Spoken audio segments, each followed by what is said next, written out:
minggu yang lalu ada informasi bahwa ada orang Jepang yang ke Indonesia, kemudian tinggal di Malaysia, dan dicek di sana ternyata positif corona. Setelah adanya berita 2 WNI positif corona, menyebabkan panik buying bagi masyarakat Indonesia. Krisis corona dan ancaman kemiskinan baru, pemerintah percepat pembaruan data warga miskin. Adanya lonjakan kemiskinan karena corona, 76% responden mengalami penurunan ekonomi. Lalu, pekerja informal terjerat pandemi COVID-19, penghasilan pekerja informal di Tasikmalaya menurun drastis. Corona picu kemiskinan baru, pengusaha hanya mampu bertahan 3-5 bulan. Kemudian, sudah 1,7 juta pekerja kena PHK dan dirumahkan akibat wabah corona. Berita terkini, update 10 Juli, tambah 878 pasien sembuh COVID-19, jadi 33.529 orang. Menurut Kepala BKKBN Hasto Wardoyo, pemberdayaan ekonomi keluarga harus diawali dari penataan pola pikir untuk bisa mengelola keuangan secara baik, dan BKKBN mendorong sejumlah langkah untuk memberdayakan ekonomi keluarga di tengah pandemi COVID-19. Melalui program UPPKS, Usaha Peningkatan Pendapatan Keluarga Sejahtera, BKKBN ingin mendorong berbagai pendekatan untuk memberdayakan ekonomi keluarga. Hasto Wardoyo dalam konferensi pers melalui webinar dari kantor BKKBN di Jakarta. Apa itu UPPKS?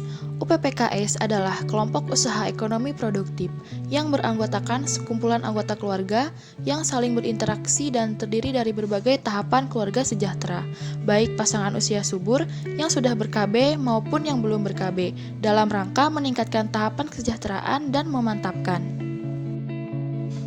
Lalu, apa sih tujuan UPPKS?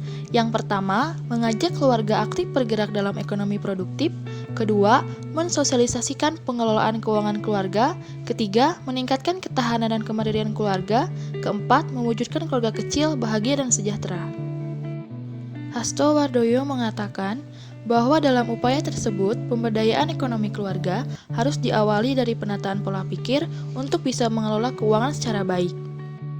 Kemudian, untuk dapat meningkatkan pendapatan keluarga, Hasto menekankan perlunya bagi keluarga untuk membangun produk yang dapat menciptakan peluang. Selain juga perlunya memiliki jaringan yang kuat sehingga produk yang mereka hasilkan dapat dipasarkan dengan mudah. Lebih lanjut, ia menekankan bahwa untuk dapat menciptakan produk tersebut, maka keluarga perlu memiliki sumber modal. Untuk bisa memiliki sumber modal yang baik, menyarankan agar sumber modal yang tidak mengikat peminjam dengan persyaratan yang menyulitkan, misalnya menggunakan koperasi.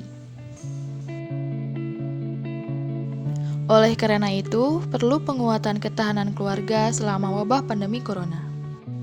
Ini dia 7 tipsnya. 1. Menyegarkan, memperbaharui reorientasi nilai, tujuan, makna, dan ikatan keluarga. Kedua, meningkatkan fungsi agama dan pribadi yang religius, ketaatan dan kepatuhan menjalankan ajaran agama.